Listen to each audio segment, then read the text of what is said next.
Hello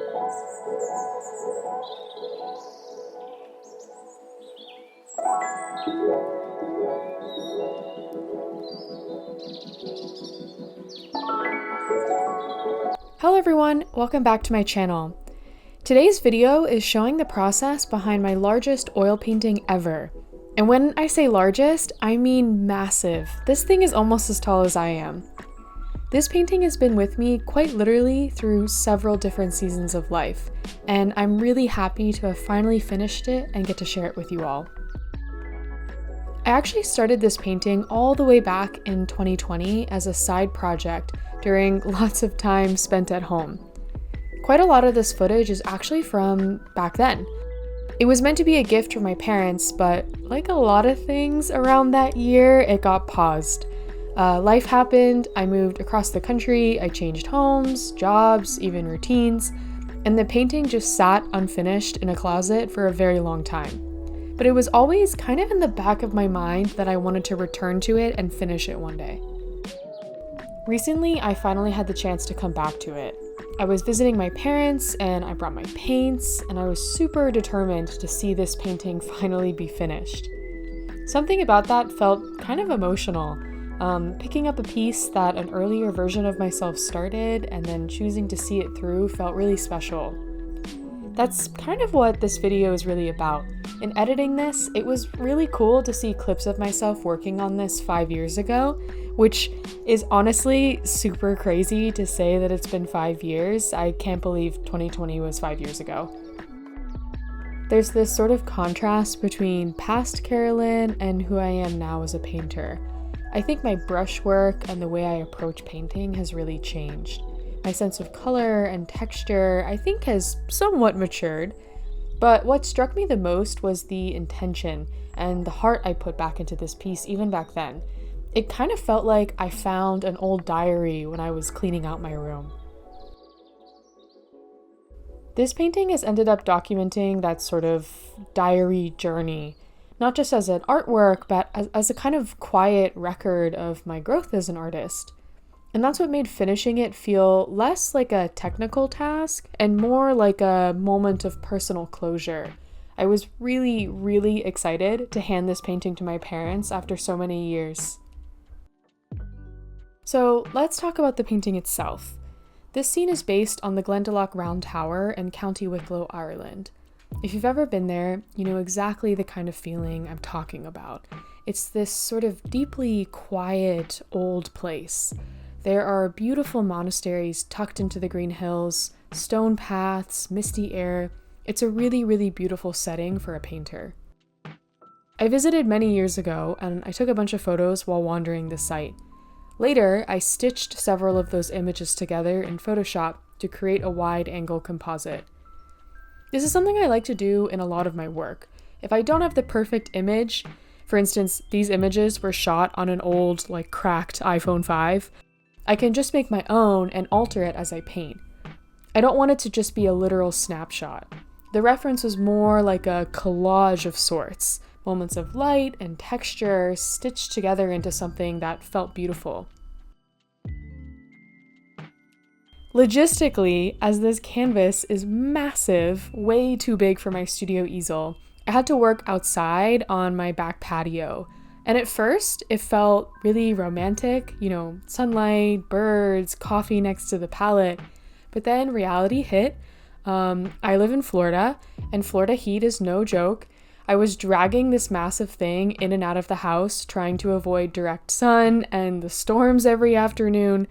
It honestly became its own little workout routine. I got really good at angling the canvas so the glare didn't blind me. Hopefully the sun movement isn't too bothersome in this video. I painted in a lot of short bursts.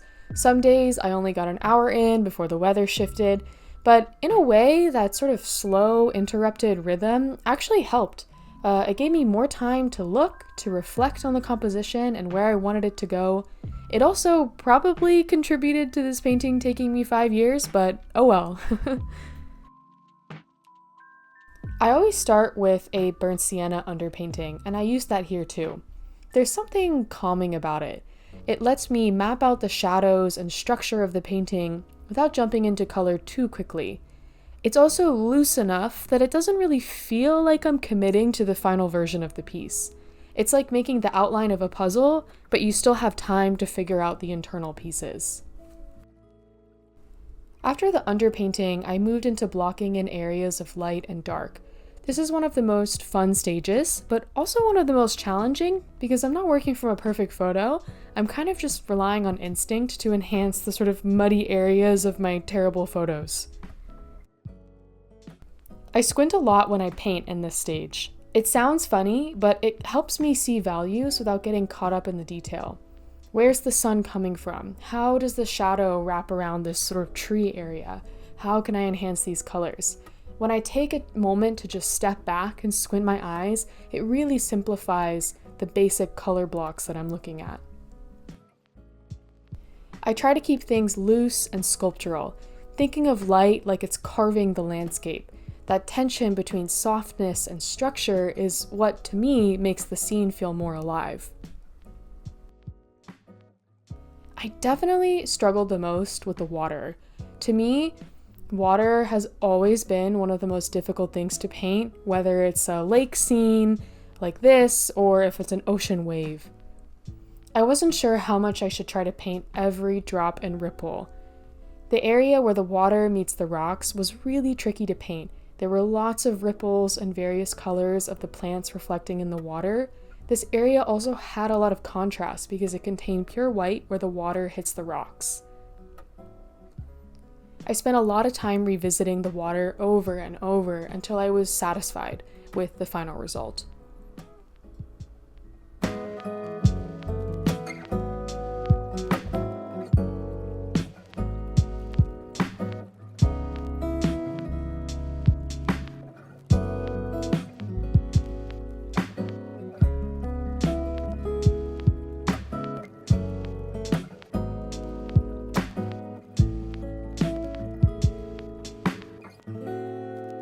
The palette for this painting is very natural, very reminiscent of most of my landscape paintings.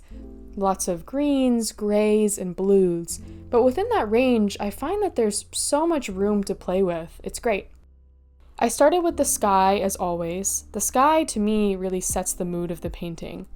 At first, I kept the clouds very loose, but as the piece progressed, I kept coming back to them. They were honestly a lot harder than I expected. The softness of the Irish skies is tricky. It's not dramatic, it's always moving. And as I worked, I realized I wasn't really happy with the blue tone. It started off much more gray, much more solemn. And you'll see me repaint the sky over again during this video when I realized I wanted to achieve something quite vibrant, maybe a bit more vibrant than the scene actually was, but something that I was seeing in my mind. As I work down into the hills and stone, I use subtle shifts in tone to suggest texture. It's a lot of back and forth, glazing, scumbling, pulling highlights back in. It's a lot of stepping back from the canvas, seeing the overall image, and then resuming, coming back in.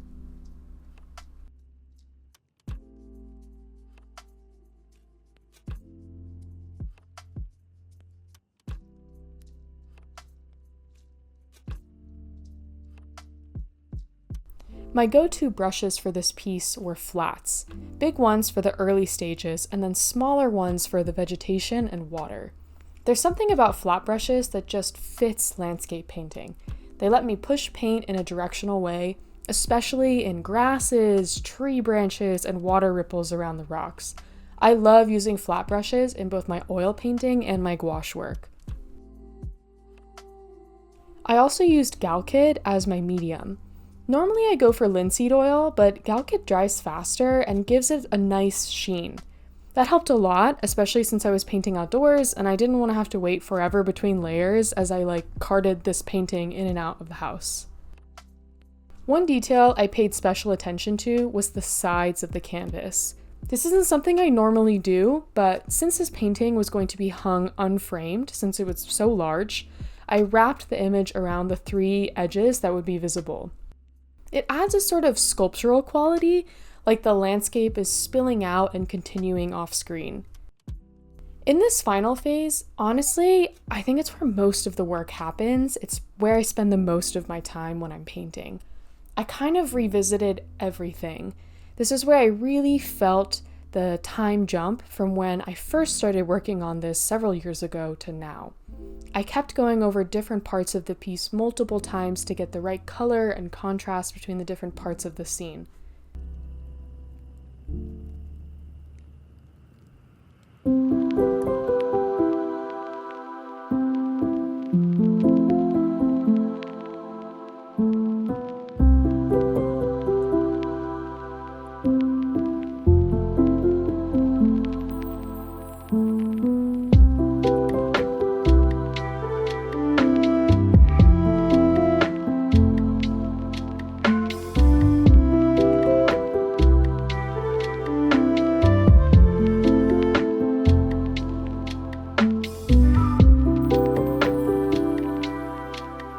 This stage is all about rhythm. I'm not worried about the detail yet, I'm just looking for the underlying flow of the piece. The horizon line, the relationship between shapes, the way the hills sort of cradle the tower. This is when the painting still feels full of possibility.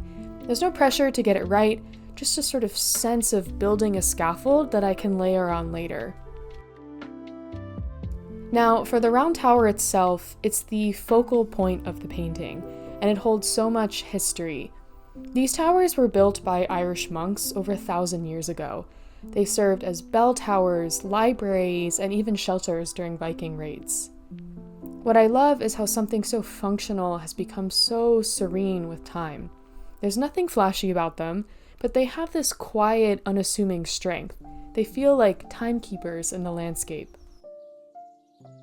In my composition, I use the hills and trees to frame the tower, almost like a natural eye line.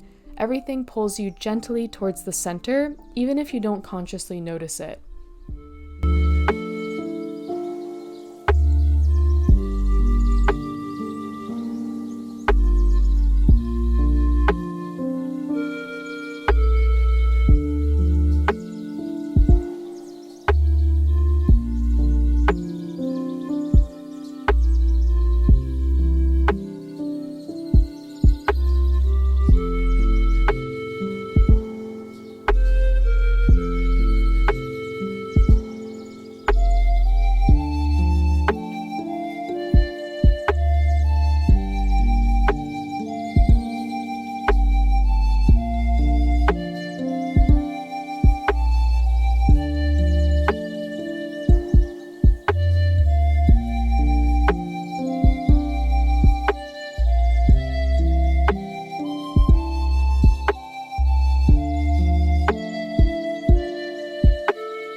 This stage is less about painting and more about listening.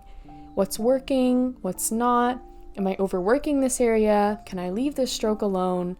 It became a sort of quiet conversation between two versions of me. The one who began this painting 5 years ago, and the one who's finishing it now. When I reached a point where I could step back and look at the whole piece and be happy, I knew I was kind of starting to reach the finish line. Finishing this piece felt like closing a chapter I didn't even realize was still open. I think a lot of us have unfinished projects somewhere, half-written stories, paintings, sketchbooks gathering dust. Painting my signature on the bottom was super satisfying. It really felt like I had finished this painting at that point. I think the biggest takeaway from this painting was that it reminded me it's okay to return to something years later. To pick it up again, not with the goal of perfection, but just to see it through.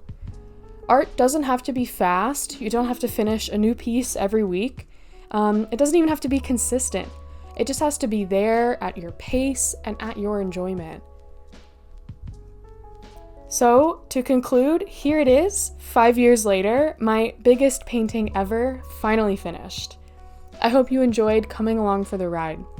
If you've been holding on to an unfinished project, maybe this is your sign to pick it up again, to let yourself meet it with fresh eyes. Thank you so much for watching. If you like this video, please feel free to give it a thumbs up or subscribe for more painting content.